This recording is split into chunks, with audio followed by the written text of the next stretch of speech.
ಪರಂಪಿತ ಪರಮಾತ್ಮನ ಅತಿ ಪ್ರೀತಿಯ ಸಂತಾನರೇ, ವೇದಿಕೆ ಮೇಲೆ ಆಸೀನರಾದ ಪೂಜ್ಯ ಸ್ವಾಮೀಜಿಯವರೇ ಹಾಗೂ ಎಲ್ಲ ಗಣ್ಯರೇ ಹಾಗೂ ತಾವೆಲ್ಲ ಮಾತೆಯರು ಮತ್ತು ಅಣ್ಣಂದಿರೇ,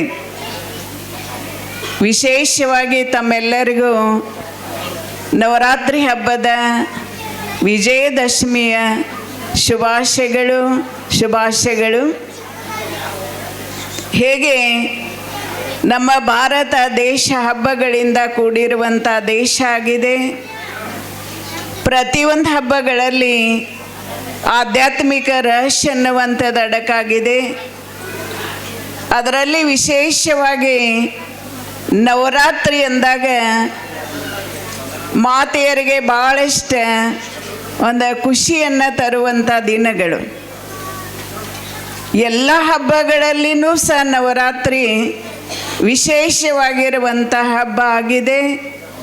ಹೇಗೆ ಹಬ್ಬ ಬರೋಕ್ಕಿಂತ ಮೊದಲೇ ತಾವೆಲ್ಲರೂ ಸಹ ತಮ್ಮ ಮನೆಯನ್ನು ಸ್ವಚ್ಛ ಮಾಡ್ತೀರಿ. ಮನೆಗೆ ಬಣ್ಣ ಸುಣ್ಣ ಎಲ್ಲ ಮಾಡ್ತೀರಿ. ಹಾಗೆ ನಂತರ ನಮ್ಮ ಮನಸ್ಸನ್ನು ಸಹ ನಾವು ಶುದ್ಧ ಮಾಡಿಕೊಳ್ಬೇಕಾಗಿದೆ, ಸ್ವಚ್ಛ ಮಾಡಿಕೊಳ್ಬೇಕಾಗಿದೆ, ಪವಿತ್ರ ಮಾಡಿಕೊಳ್ಬೇಕಾಗಿದೆ. ಆವಾಗ ಮನೆಯಲ್ಲಿ ದೇವಿಗಳ ಆಹ್ವಾನ ಮಾಡೋದಕ್ಕೆ ಸಾಧ್ಯ ಇದೆ. ಕೇವಲ ನಾವು ಮನೆಯನ್ನಷ್ಟೇ ಸ್ವಚ್ಛ ಮಾಡೋದಲ್ಲ, ನಮ್ಮ ಮನಸ್ಸನ್ನು ಸ್ವಚ್ಛ ಮಾಡಿಕೊಳ್ಬೇಕಾಗಿದೆ. ಹಾಗಾದರೆ ಮನಸ್ಸನ್ನು ಸ್ವಚ್ಛ ಮಾಡಿಕೊಳ್ಬೇಕು ಅಂದರೆ ಆಧ್ಯಾತ್ಮಿಕ ವಿಚಾರಗಳನ್ನು ನಾವು ಪ್ರತಿನಿತ್ಯ ಕೇಳಬೇಕಾಗ್ತದೆ. ಯಾರೂ ಸಹ ಆಧ್ಯಾತ್ಮಿಕ ವಿಚಾರ ಕೇಳೋದಕ್ಕಾಗಿ ಸಮಯ ಇಲ್ಲ ಅಂತ ಹೇಳಕ್ಕೆ ಹೋಗಬೇಡ್ರಿ. ತಾವೆಲ್ಲ 24 ಗಂಟೆ ತಮಗಾಗಿ ಸಮಯವನ್ನು ಉಪಯೋಗ ಮಾಡ್ತೀರಿ. ಅದರಲ್ಲಿ 1 ಗಂಟೆ ಈ ಆಧ್ಯಾತ್ಮಿಕ ವಿಚಾರವನ್ನು ಕೇಳಿ ನಮ್ಮ ಮನಸ್ಸನ್ನು ಏಕಾಗ್ರ ಮಾಡಿಕೊಳ್ಳೋದಕ್ಕಾಗಿ, ಮನಸ್ಸನ್ನು ಶುದ್ಧ ಮಾಡಿಕೊಳ್ಳೋದಕ್ಕಾಗಿ ಸಮಯ ಕೊಡೋಕ್ಕಾಗೋದಿಲ್ಲೇನೋ. ಇವತ್ತೆಲ್ಲದಕ್ಕೂ ನಾವು ಸಮಯ ಕೊಡ್ತೀವಿ. ಆದರೆ ಆಧ್ಯಾತ್ಮಿಕ ವಿಚಾರ ಕೇಳೋದಕ್ಕೆ ಬರ್ರಿ ಅಂದಾಗ ಏನಂತೀರಿ ಎಲ್ಲರೂ? ಸಮಯನೇ ಸಿಗಂಗಿಲ್ರಿ. ಅದಕ್ಕೆ ದಯವಿಟ್ಟು ಆ ರೀತಿ ಯಾರು ಹೇಳೋದಕ್ಕೆ ಹೋಗಬೇಡ್ರಿ. ಕೇವಲ ಇದನ್ನು ವಯಸ್ಸಾದವರಷ್ಟೇ ಕೇಳಬೇಕಂತಿಲ್ಲ. ಇವತ್ತು ಎಲ್ಲರಿಗೂ ಸಹ ಆಧ್ಯಾತ್ಮಿಕ ಭಾಳಷ್ಟು ಅವಶ್ಯಕತೆ ಇದೆ. ಯಾಕೆಂದರೆ ಅದರಲ್ಲಿ ಯುವಕರಿಗೂ ಭಾಳಷ್ಟು ಅವಶ್ಯಕತೆ ಇದೆ. ಯಾಕೆಂದರೆ ಯುವಕರಂತೂ ಅನೇಕರ ದಾರಿ ಬಿಟ್ಟು ಹೋಗ್ತಾ ಇದ್ದಾರೆ. ಆದ್ದರಿಂದ ಮಾತೆಯರು ತಮ್ಮ ಮನೆಯಲ್ಲಿ ಮಕ್ಕಳಿಗೆ ಒಳ್ಳೆಯ ಸಂಸ್ಕಾರವನ್ನು ಕೊಡ್ರಿ. ನಾವು ಮಕ್ಕಳಿಗೆ ಏನಾದರೂ ಆಟಿಕೆ ಸಾಮಾನ್ಯ ಕೊಡಿಸಲಿಲ್ಲ ಅಂದರೆ 1 ದಿನ ಅಳಬಹುದು, 2 ದಿನ ಅಳಬಹುದು. ಆದರೆ ಮಕ್ಕಳಲ್ಲಿ ಒಳ್ಳೆಯ ಸಂಸ್ಕಾರವನ್ನು ಕೊಡಲಿಲ್ಲ ಅಂದಾಗ ಏನಾಗ್ತದ್ರಿ? ಕೊನೆಯವರೆಗೂ ಸಹ ಮಕ್ಕಳು ಅಳಬೇಕಾಗ್ತದೆ. ಅದಕ್ಕಾಗಿ ಮಕ್ಕಳಿಗೂ ಸಹ ಒಳ್ಳೆಯ ಸಂಸ್ಕಾರವನ್ನು ಕೊಡ್ರಿ. ಹಾಗೆ ನವರಾತ್ರಿ ದಿನ ವಿಶೇಷವಾಗಿ 9 ದಿನಗಳ ದೀಪವನ್ನು ಹಚ್ತೀರಿ. ಆ ದೀಪ ಆರಬಾರದು ಅಂಥೇಳಿ ಹಗಲು ರಾತ್ರಿನೂ ಸಹ ಅದನ್ನು ಕಾಯುವುದಕ್ಕಾಗಿ ಒಬ್ಬರು ಇರ್ತಾರೆ, ಸಮಯ ಹಾಕ್ಕೊಂಡಿರ್ತಾರೆ. ಇಷ್ಟು ಸಮಯ ನೀವು ಕಾಯಬೇಕು ಅಂಥೇಳಿ. ನಾವು ಸ್ಥೂಲವಾದ ದೀಪವನ್ನು ಕಾಯ್ದು ಎಷ್ಟು ಜಾಗೃತವಾಗಿರ್ತೀವಿ, ಹಾಗೆ ನಮ್ಮ ಆತ್ಮದ ಜ್ಯೋತಿಯನ್ನು ನಾವು ಸದಾಕಾಲ ಜಾಗೃತವಾಗಿ ಇಟ್ಟುಕೊಳ್ಬೇಕು. ಯಾಕೆಂದರೆ ಇವತ್ತು ಜಗತ್ತಿನಲ್ಲಿ ಅಜ್ಞಾನದ ಕತ್ತಲೆ ಎನ್ನುವಂಥದ್ದು ತುಂಬಿ ತುಳುಕ್ತಾ ಇದೆ. ಆ ಒಂದು ಅಜ್ಞಾನದ ಕತ್ತಲೆಯಿಂದ ನಾವು ದೂರ ಆಗಬೇಕು ಅಂದರೆ ನಮ್ಮ ಆತ್ಮದ ಜ್ಯೋತಿಯನ್ನು ಪರಮಾತ್ಮನ ನೆನಪಿನಿಂದ ಸದಾಕಾಲ ನಾವು ಬೆಳಗಿಸ್ಕೊಳ್ಬೇಕಾಗಿದೆ. ಹಾಗೆ ಉಪವಾಸವನ್ನು ಸಹ ಮಾಡ್ತೀರಿ. ಉಪ ಅಂದರೆ ಸಮೀಪ, ವಾಸ ಅಂದರೆ ಇರೋದು.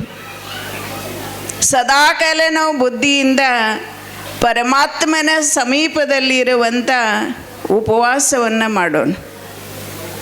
ಕೇವಲ 1 ದಿನ 9 ದಿನ ಅಷ್ಟೇ ಅಲ್ಲ, ನಾವು ಎಲ್ಲಿ ತನಕ ಜೀವಂತವಾಗಿರ್ತೀವಿ ಅಲ್ಲಿ ತನಕ ನಮ್ಮ ಮನಸ್ಸನ್ನು ಬುದ್ಧಿಯನ್ನು ಭಗವಂತನ ಜೊತೆಯಲ್ಲಿಡುವಂಥ ನಿಜವಾದ ಉಪವಾಸವನ್ನು ಮಾಡೋಣ. ಹಾಗೆ ವಿಶೇಷವಾಗಿ ದೇವಿಗಳ ಕೈಯಲ್ಲಿ ಅಸ್ತ್ರಶಸ್ತ್ರಗಳನ್ನು ಕೊಟ್ಟಿದ್ದಾರೆ. ತಾವೆಲ್ಲ ಚಿತ್ರದಲ್ಲಿ ನೋಡಿದ್ದೀರಿ. ದೇವಿಗಳ ಕಾಲ ಕೆಳಗಡೆ ಅಸುರರು ಬಿದ್ದಿರುವಂಥದ್ದು, ಅಸುರರನ್ನು ಸಂಹಾರ ಮಾಡಿರುವಂಥದ್ದು. ಮನುಷ್ಯರನ್ನು ಸಂಹಾರ ಮಾಡಲಿಲ್ಲ ದೇವತೆಗಳ, ಮನುಷ್ಯನಲ್ಲಿ ಇರುವಂಥ ಅಸುರತ್ವವನ್ನು ಅಥವಾ ದುಷ್ಟ ಗುಣಗಳನ್ನು, ವಿಕಾರಿ ಗುಣಗಳನ್ನು ಸಂಹಾರ ಮಾಡಿರುವಂಥದ್ದು. ಯಾವಾಗ ನಮ್ಮಲ್ಲಿ ಇರುವಂತಹ ಆ ದುಷ್ಟ ಗುಣಗಳನ್ನು ನಾವು ಸಂಹಾರ ಮಾಡುತ್ತೀವಿ, ನಾವು ಸಹ ಆ ರೀತಿ ದೇವಿ ಆಗೋದಕ್ಕೆ ಸಾಧ್ಯ ಇದೆ. ಪರಮಾತ್ಮ ಇದೇ ಸತ್ಯವಾದ ಜ್ಞಾನವನ್ನು ಹೇಳ್ತಾ ಇದ್ದಾರೆ. ನಿಮ್ಮಲ್ಲಿ ಇರುವಂಥ ಕೆಟ್ಟ ಗುಣಗಳನ್ನು ತೆಗೆದುಹಾಕಿ ಒಳ್ಳೆಯ ಗುಣಗಳು ಬರಬೇಕು ಅಂದರೆ ಆಧ್ಯಾತ್ಮಿಕ ಜ್ಞಾನದ ಕಡೆ ಗಮನ ಕೊಡಬೇಕು.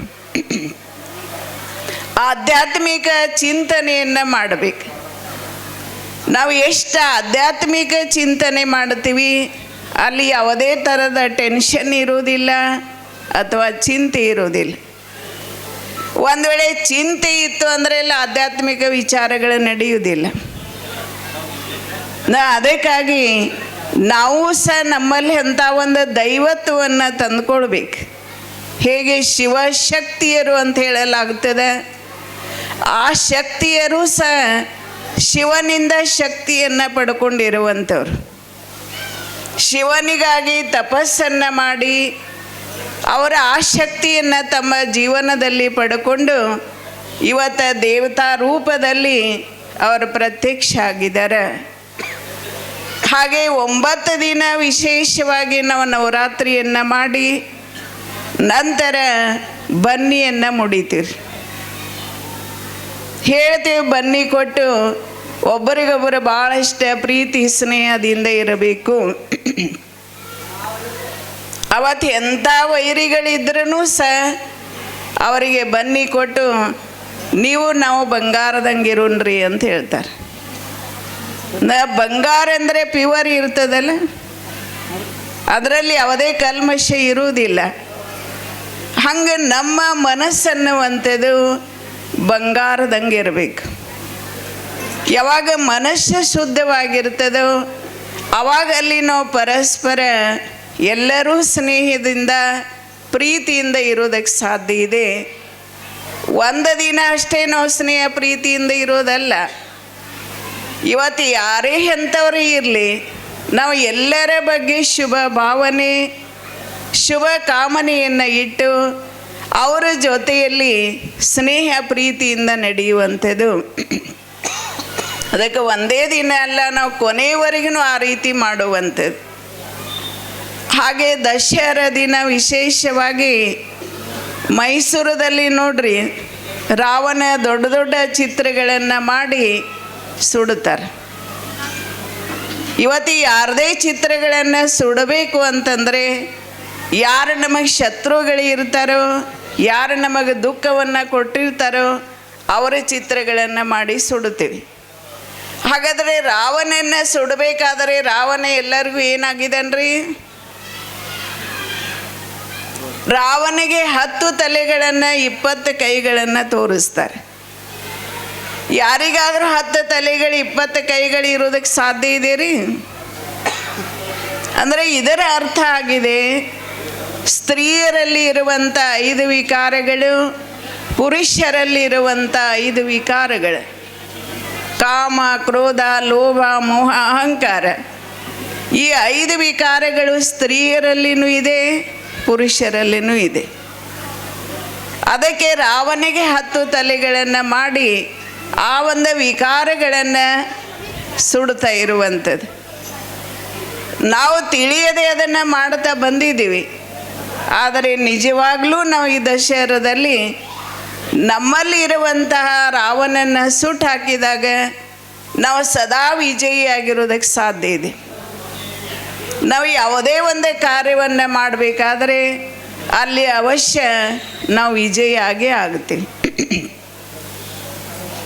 ಆದ್ದರಿಂದ ತಾವೆಲ್ಲರೂ ಸಹ ವಿಶೇಷವಾಗಿ ಇಲ್ಲಿ ಮಠದಲ್ಲಿ ಬಂದು ಇಂಥ 9 ದಿನ ವಿಶೇಷ ಪ್ರೋಗ್ರಾಮ್ಗಳನ್ನು ಮಾಡ್ತಾ ಸ್ವಾಮೀಜಿಯವರು ಹೇಳ್ತಾ ಇದ್ದರು, ಇಲ್ಲೆಲ್ಲ ಮಹಿಳೆಯರೇ ಜವಾಬ್ದಾರಿ ತೊಗೊಂಡು ಮಾಡ್ತಾರೆ ಅಂತೇಳಿ.